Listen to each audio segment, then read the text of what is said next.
दे पा रहा है, वीआईपी को बचाया जा रहा है। ये मामला इतना तूल नहीं पकड़ता अगर इसमें भारतीय जनता पार्टी की बड़ी मछली इन्वॉल्व नहीं और मोदी जी का, अमित शाह का एक खास आदमी। इस गठबंधन ने उत्तराखंड में भारतीय जनता पार्टी की जो चूल्हे हिला दी है और मुझे लग रहा है कि दिल्ली भी हिलने वाली है। अंकिता हम पर जिंदा है, कातिल जिंदा है, आज दो, अभी दो, अंकिता को न्याय दो। एक हफ्ते का समय हमने सरकार को दिया है।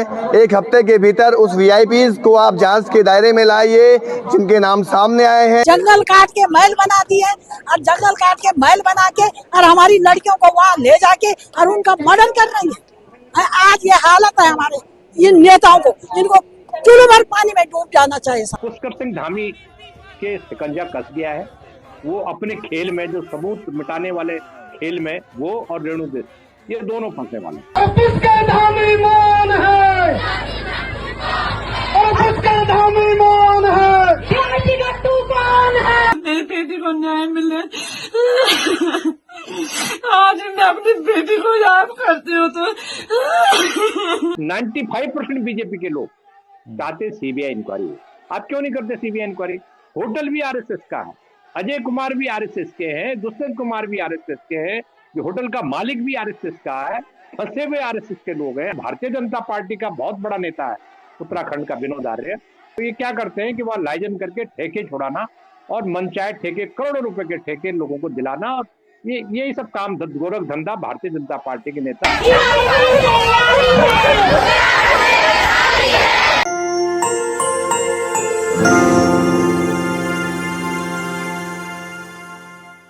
अंकिता भंडारी को न्याय दिलवाने के लिए अब सिर्फ देहरादून या उत्तराखंड नहीं बल्कि पूरे देश से आवाज उठने लगी है। यूं तो अंकिता भंडारी के कातिलों को सूबे की पुलिस ने गिरफ्तार कर लिया था, लेकिन अब इस मामले की कलई पूरी तरीके से खुल चुकी है। ये साफ हो गया है कि इस मामले में कुछ और सफेदपोश लोग शामिल थे जिनको छिपाया गया। अब उनको बेपर्दा करने की मांग चल रही है। रविवार को देहरादून में मुख्यमंत्री आवास का सैकड़ों हजारों लोगों ने घेराव किया और सबकी जुबान पर एक ही मांग थी कि अंकिता भंडारी को न्याय मिले। पहले ये दृश्य देखिए जो लोगों के गुस्से को दिखाते हैं, उसके बाद आगे की बात करते हैं।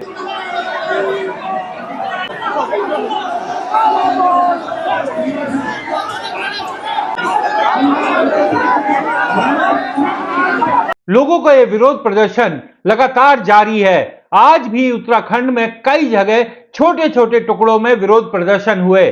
प्रदर्शनकारियों ने यह भी कहा है कि 11 जनवरी को उत्तराखंड में बंद का आयोजन किया जाएगा, यानी पूरा पहाड़ एकजुट होकर अब अंकिता भंडारी को न्याय दिलवाना चाहता है। 11 जनवरी को पूरा उत्तराखंड बंद रहेगा।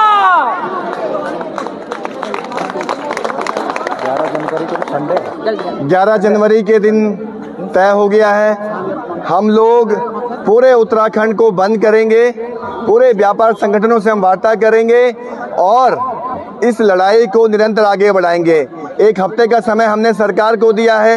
एक हफ्ते के भीतर उस वीआईपीज को आप जांच के दायरे में लाइए जिनके नाम सामने आए हैं, और भी कोई वीआईपीज हैं उनको भी आप सामने रखिए। हम स्पष्ट तौर पे कहना चाहते हैं अगले एक हफ्ते तक पूरे प्रदेश भर में मशाल जुलूस निकलते रहेंगे और 11 तारीख को रविवार के दिन पूरे उत्तराखंड में बंद का आह्वान तमाम जन पक्षधरीय संगठनों की ओर से, सामाजिक संगठनों की ओर से, तमाम राजनीतिक पार्टियों की ओर से यह आह्वान किया गया है। और इस आह्वान के बाद पूरे प्रदेश भर में लोगों को इस आंदोलन को सफल बनाने के लिए लामबंद किया जाएगा। सबकी एक ही मांग है कि कौन थे वो वीआईपी जो अंकिता भंडारी पर स्पेशल सर्विसेज की मांग बना रहे थे, दबाव बना रहे थे। उनका नाम सामने आए, उनके खिलाफ जांच हो, उनके खिलाफ कार्रवाई हो और उन्हें भी उनके किए की सजा मिले। एक बार देखिए ये दृश्य जो उत्तराखंड में आज अलग अलग जगह से इसी तरीके के विजुअल देखने को मिले। बहुत शर्म की बात है 21वीं सदी में एक औरत को सड़कों पे आना पड़ रहा है कि मुझे न्याय दो। कहाँ का सीएम है जो न्याय नहीं दे पा रहा है? वीआईपी को बचाया जा रहा है और अब टाइम आ गया है कि हर एक औरत यहाँ सड़कों पे, और यहाँ पे सिर्फ यंग लोग नहीं है, अगर आप देखोगे पूछे एजेड है, एक दादी है, उनको मैं खुद लेके आई हूँ। तो आप सोच सकते हो कि कितना गुस्सा है लोगों के अंदर कि हमें बेवकूफ बनाया जा रहा है। पहले आपने वीआईपी को बचाया, पहले आपने सारे अपने जितने भी वीआईपी आपने सबूत मिटाए, और अब जब उसका नाम आ गया आप उसको बचाने के लिए, तो shame on the CM, shame on the people जो ये देख रहे हैं और फिर भी अगर यहाँ पे नहीं है, उनसे बहुत ही शर्मनाक कुछ नहीं हो सकता।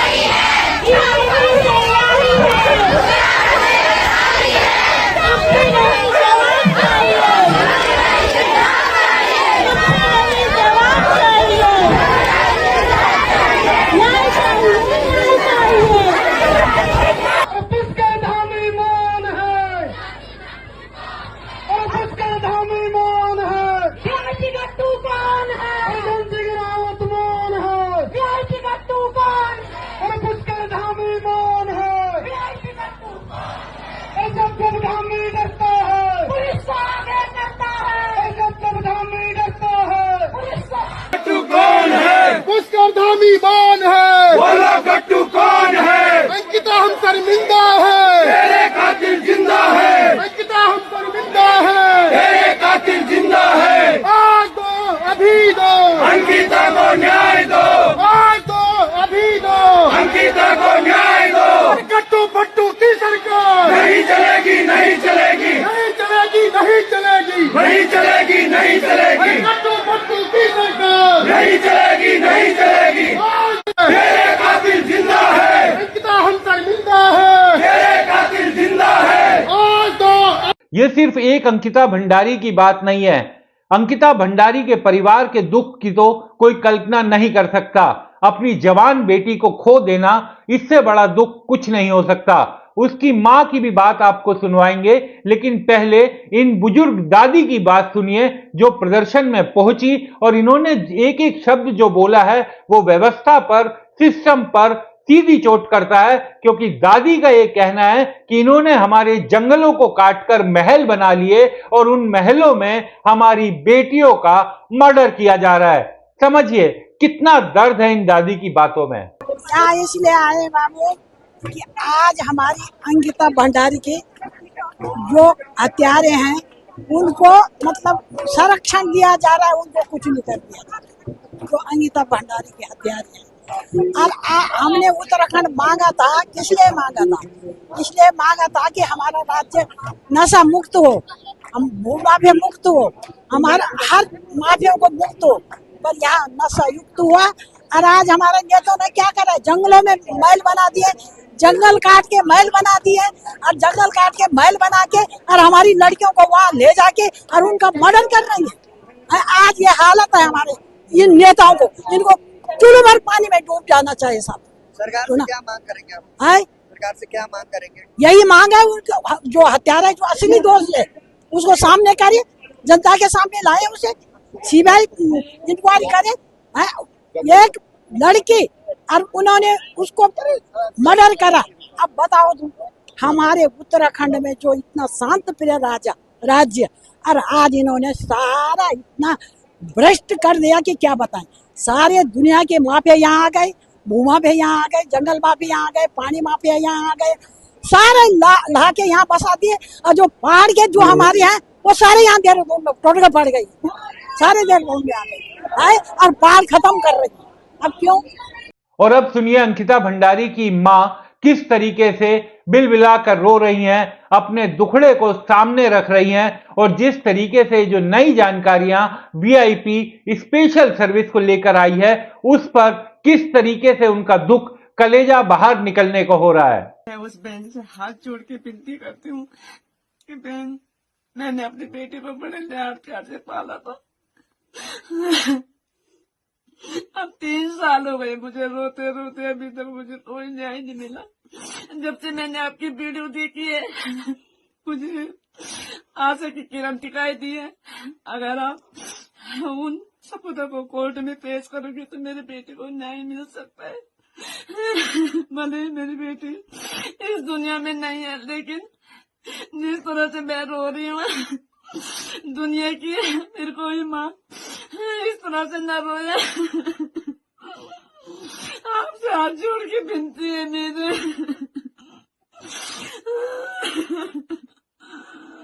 कि आप ये सारे सबूत कोर्ट में पेश करना। अगर आप चाहते हैं तो मेरी बेटी को न्याय मिले। आज मैं अपनी बेटी को याद करती हूँ तो मेरे साथ हर समय अन्याय हुआ। इन्होंने मेरी बेटी को दिखाया तक नहीं, शायद इसीलिए नहीं दिखाया क्योंकि इसमें बड़े बड़े नेता थे।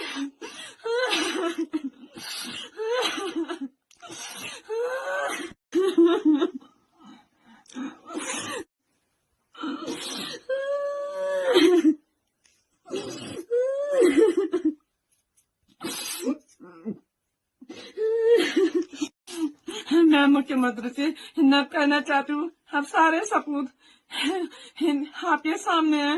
अगर आप चाहे तो मेरी बेटी को न्याय मिल सकता है और हमारी उत्तराखंड की बेटियां सुरक्षित रह सकती है। नहीं तो फिर किसी माँ के साथ ऐसा ही होगा जैसे हमारी जिंदगी।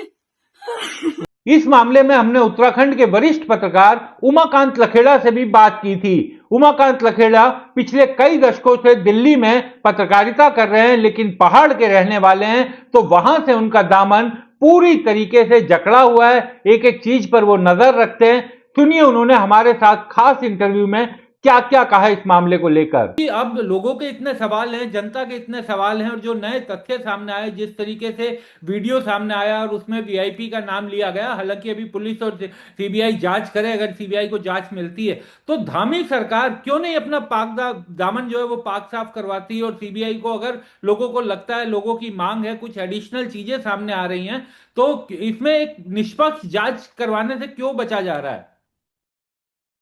देखिए, आपका सवाल बड़ा जेन्युइन सवाल आपने पूछा है, क्योंकि आप जब कोई क्राइम होता है किसी भी तरह का, उसमें जब चीजों को छिपाने की कोशिश करते हैं आप, कोई भी व्यक्ति, चाहे वो सरकार हो, चाहे अधिकारी हो, चाहे वो सीबीआई जांच पुलिस जो भी हो, जब आप किसी को ढकने की कोशिश करते हैं, छिपाने की कोशिश करते हैं, तो सवाल उतने ही ज्यादा उठते चले जाते हैं। जब सवाल उठेंगे, और जनता में डेमोक्रेसी है, अब आप तो इस मामले में बहुत सिंपल है, इसमें कोई रॉकेट साइंस नहीं है कि जो पुष्कर सिंह धामी कमजोर मुख्यमंत्री, ये अपने विधानसभा क्षेत्र, पिछला जो चुनाव हुआ था विधानसभा का, अपना ही चुनाव हार गए थे 10-12 हजार, छोटे मोटे अंतर से नहीं आ रहे थे। अब इनको दिल्ली की कृपा से दोबारा हारे हुए व्यक्ति को तीसरे दिन ओथ दिला दी गई, तो ये तो कृतज्ञ है। दुष्यंत कुमार गौतम, ये भारतीय जनता पार्टी के राष्ट्रीय महासचिव है, स्टेट के नहीं, राष्ट्रीय, और मोदी जी का, अमित शाह का ये खास आदमी है। करोल बाग से इनको पिछले विधानसभा का चुनाव दिल्ली में लड़ाया गया, और मेरे को तो भारतीय जनता पार्टी के दिल्ली के नेताओं ने कहा, मैंने कहा तुम्हारे पास कौन है, फेस ही नहीं है कौन दिल्ली में। कह रहा जी आप देखना, करोल बाग से अगर दुष्यंत जी जीत गए तो ये मुख्यमंत्री बनेंगे। इतना बड़ा नेता, पार्टी आला कमान का नजदीक, और इनको क्या दे रखा, चादर ओढ़ी हुई कि साहब ये तो दलित नेता है, भारतीय जनता पार्टी के दलित नेता। और उत्तराखंड में इन सारे लोगों को, एक अजय कुमार एक और कारीगर है वहां, मतलब करेक्टर है, जो महामंत्री संगठन है भारतीय जनता पार्टी, वो भी आरएसएस के हैं, होटल भी आरएसएस का है, अजय कुमार भी आरएसएस के हैं, दुष्यंत कुमार भी आरएसएस के हैं, जो होटल का मालिक भी आरएसएस का है, फंसे हुए आरएसएस के लोग हैं। ये जनरल हरिद्वार के पत्रकारों से पूछिए, आप ऋषिकेश के पत्रकारों से पूछिए, सब अय्याशी हो रही थी। और मुख्यमंत्री धामी का जो रिपोर्ट कार्ड है वो कौन भेजता था, क्योंकि कांग्रेस वाले थोड़ी भेजते थे, या कोई कम्युनिस्ट पार्टी वाले या यूकेटी वाले। जो रिपोर्ट कार्ड भेजने वाले तो दुष्यंत गौतम है। अब जो जिसके आप रिपोर्ट कार्ड भेज रहे हैं दुष्यंत गौतम धामी का, वो अपने बॉस के खिलाफ क्या वो सीबीआई इंक्वायरी करवाएगा? अब जिन्होंने जो सबूत मिटाए, सबूत में रेणु बिष्ट का मैंने बताया कि, तो अब ये कहानी ये है कि अपराधियों का, सत्ता का, माफिया का और पैसे का, ये जो गठबंधन है, इस गठबंधन ने उत्तराखंड में भारतीय जनता पार्टी की जो चूल्हे हिला दी हैं, और मुझे लग रहा है कि दिल्ली भी हिलने वाली है। 4 तारीख को उत्तराखंड में मुख्यमंत्री आवास का घेराव होने वाला है, और सारी पार्टियां, जो भाजपा के आधे मतलब 95% बीजेपी के लोग चाहते सीबीआई इंक्वायरी हो। आप क्यों नहीं करते सीबीआई इंक्वायरी? एक काम करना है, सीबीआई इंक्वायरी। अब सीबीआई पे तो सवाल उठते हैं, आप भी तो जांच एजेंसियां कवर करते थे। हाँ बिल्कुल। सवाल ये कि सीबीआई पर जब कोर्ट मॉनिटर सीबीआई जांच नहीं होगी तो उसका कोई मीनिंग नहीं है, क्योंकि तो किसी को भी फंसा देंगे सीबीआई। तो सीबीआई पर जब तक कोर्ट मॉनिटर नहीं करेगी, सीबीआई जज जाएगा, उनको बताएगा, उसको बॉस जज को बनाना पड़ेगा ना। जज तुम्हारा बॉस होगा तो तुम बेवकूफ नहीं बना सकते पब्लिक को। पॉलिटिकल जो बॉस है उनको खुश करने वाली इंक्वायरी नहीं कर सकते। अगर ऐसा करना होता तो वो वहां बैठी तो थी टास्क फोर्स, उसने लिपापोती की धामी के कहने पे जी। और मेरी एक और रिपोर्ट है, आपके दर्शकों को बता दूं कि बीएल संतोष जो राष्ट्रीय महामंत्री इंचार्ज है संगठन के भारतीय जनता पार्टी के, उन्होंने पूरा भाजपा स्टेट को सेंसर करके रख दिया है। कोई डिसीजन नहीं कर सकते हैं। हर मिनट वो जानकारी ले रहे हैं। 20 लोगों को फोन कर रहे हैं उत्तराखंड में, और जिनको फोन कर रहे हैं बीएल संतोष, वो मुझे फोन कर रहा है कि भाई क्या रिपोर्ट ले रहे हो, और वो मोदी को बता रहे हैं पल पल की जानकारी। क्योंकि इनको उत्तराखंड में जो इन्होंने हिंदुत्व की लेबोरेटरी बना दी थी उत्तराखंड को, इनका वहां सुपड़ा साफ होने वाला। और अगर इन्होंने कुछ नहीं किया, कोर्ट मॉनिटर इंक्वायरी नहीं की, और वो जज भी अगर ऐसा जज रख दिया जो इनका सपोर्टर हो, वो नहीं चलेगा। जज भी निष्पक्ष होना चाहिए। इनके जो वकील है कॉलिन गानसाल्वेज साहब सुप्रीम कोर्ट में, उनका तो मैंने बड़ा इंटरव्यू किया 3 दिन पहले जी। तो सवाल ये है कि जब तक आप जो है इनका वकील सेटिस्फाइड नहीं होता, ऐसे जज जिसकी छवि ठीक हो, ये नहीं को सेंगर को छोड़ने वाले जज को बना दो, उसकी जब छवि भी ठीक होनी चाहिए। आप पूछे कि आप कौन सा जज, ये जज है, पैनल आप सेलेक्ट कर लीजिए, वो बता देंगे साहब इस जज महोदय। तो सवाल ये कि जब तक इंक्वायरी नहीं होगी, मुझे लग रहा है कि पुष्कर सिंह धामी के शिकंजा कस गया है। वो अपने खेल में, जो सबूत मिटाने वाले खेल में, वो और रेणु बिष्ट, ये दोनों फंसने वाले हैं। ये बचेंगे नहीं। और इन पर जो नया बीएनएस आया है उसमें कैसे फंसेंगे? इन्होंने सबूत मिटाए, हत्या के सबूत मिटाए। इसका मतलब आप हत्या में जो अंकिता भंडारी की जो हत्या हुई थी उसमें प्रत्यक्ष रूप से आप भागीदार, ऐसा मैं मानता हूं। सर एक सवाल और मैं आपसे जानना चाहूंगा कि आज प्रदेश के मंत्री सुबोध उनियाल ने भी एक प्रेस वार्ता की, और उन्होंने कहा कि इस मामले में जो एसआईटी जांच के बाद कोर्ट से अभियुक्तों को आजीवन कारावास हो चुका है, और जो उर्मिला सनावर का वीडियो आया है, ऑडियो वीडियो, उसमें मुकदमा दर्ज हो चुका है। किसी के पास सबूत है तो पुलिस को वो जमा करवा दें। बाकी उन्होंने ये कहा कि विपक्ष अपना प्रोपोगेंडा फैला रहा है। सरकार ने तो अपनी जांच का काम पूरा कर दिया, विपक्ष अपना प्रोपोगेंडा फैला रहा है। ये जो आपने किरदार का नाम दिया, क्या इनका सुबोध उनियाल, इनकी कोई क्रेडिबिलिटी, ये मंत्री हैं, इंक्वायरी होनी चाहिए पहले तो। ये जो दूसरों की इंक्वायरी की बातें कर रहे हैं, इनकी इंक्वायरी होनी चाहिए। इनकी कोई क्रेडिबिलिटी नहीं बची है, और ये लीपापोती करने के लिए पुष्कर धामी ने इसको आगे किया है। अब ये भी सोच रहा है कि कहीं ऐसा पुष्कर धामी को हटाया जाए तो मुख्यमंत्री के लिए मेरा नाम प्रपोज कर दिया जाए। छोटा सा राज्य है। तो ये जो लोग हैं, ये जो उत्तराखंड को बेच के खा रहे हैं, ये सारे लोग उसमें इन्वॉल्व है। और इतना भ्रष्टाचार के आरोप इनके ऊपर है, इतने भ्रष्टाचार के आरोप। मुझे नहीं लगा कि इतना बड़ा भ्रष्ट मंत्री या सरकार कोई उत्तराखंड में आज तक आई होगी, जितने पिछले 8 साल से, जितने पुष्कर सिंह धामी इतने घोटालों में घिरे हुए हैं। इनके तो वो अगर जांच सत्ता से जिस दिन हटे, इनके खिलाफ जांच होगी, इनके मंत्रियों के खिलाफ जांच होगी, इनकी संपत्तियों की जांच होगी, और ये बचेंगे नहीं कोई भी।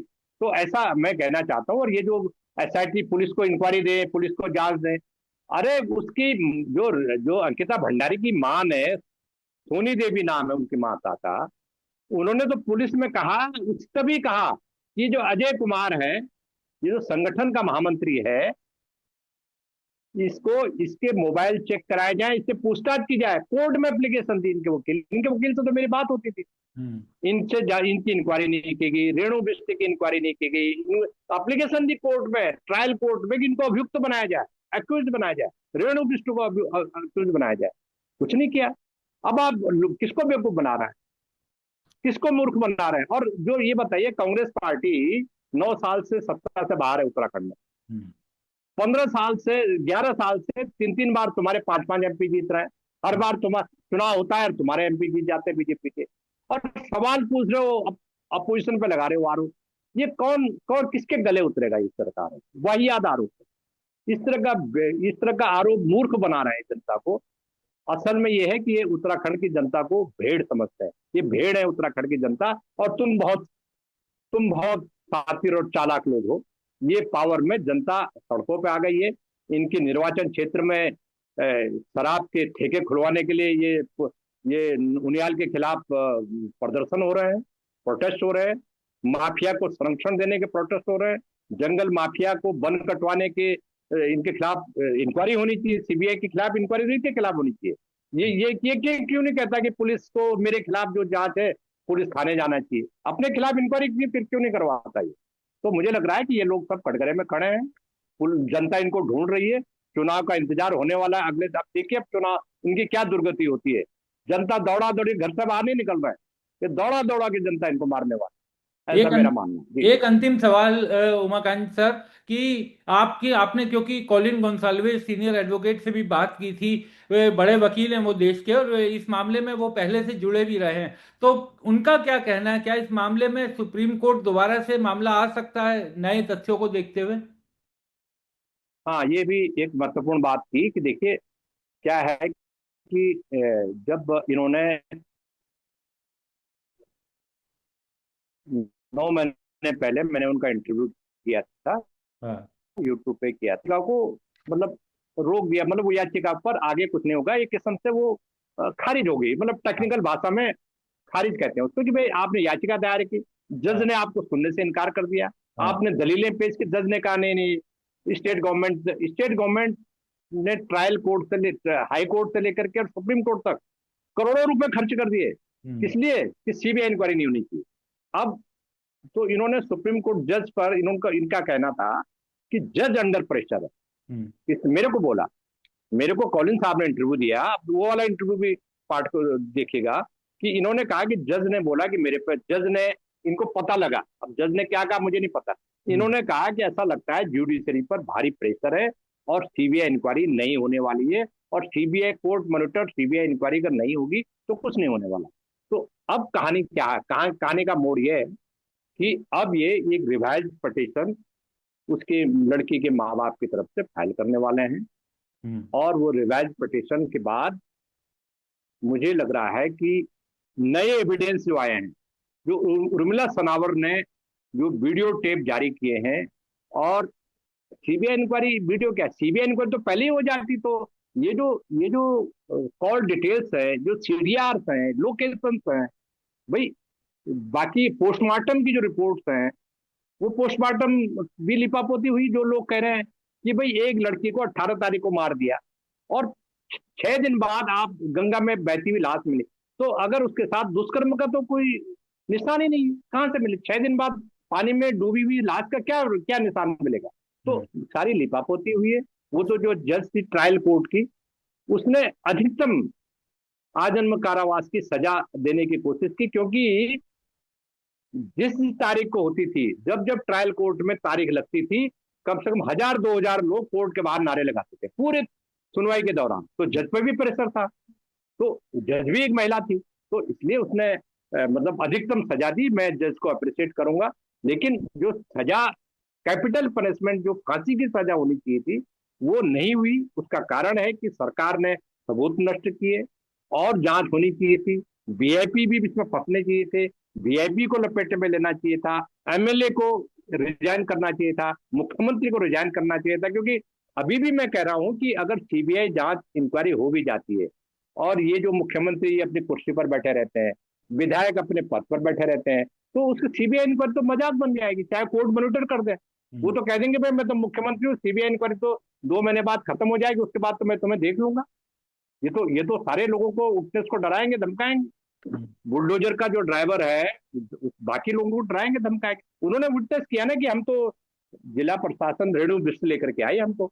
तो सबूत मिटाने का जो क्राइम है, वो एविडेंस मिटाने का जो क्राइम है, उसमें तो जेल 7 साल की सजा है कम से कम, शायद उसमें आपको ज्यादा पता होगा। उसमें तो वो तो क्रिमिनल एक्ट है। जी, क्रिमिनल एक्ट है वो, इसका मतलब आप मौत में भागीदार है। जी। बिल्कुल उमा सर, उम्मीद की जानी चाहिए कि इस मामले में जो भी हकीकत है, जो भी सच है, वो जनता के सामने आए और जनता जो सवाल उठा रही है सड़कों पर, उनके जवाब मिले। उमा सर, आप हमारे साथ जुड़े, बातचीत की, बहुत बहुत शुक्रिया। तो दास स्वतंत्र केवल इतनी उम्मीद करता है कि इस मामले की बिल्कुल निष्पक्ष जांच हो और जो भी सफेदपोश लोग इस अंकिता भंडारी की हत्या के पीछे थे या जो स्पेशल सर्विसेज की डिमांड कर रहे थे, उन सब की जांच हो। आखिर मांग ही क्या रहे हैं पहाड़ के लोग? सिर्फ एक निष्पक्ष जांच जो सीबीआई के जरिए हो, जो किसी रिटायर्ड जज की निगरानी में हो। तो क्या उनकी ये जांच की मांग बेमानी है? सोचिएगा जरा।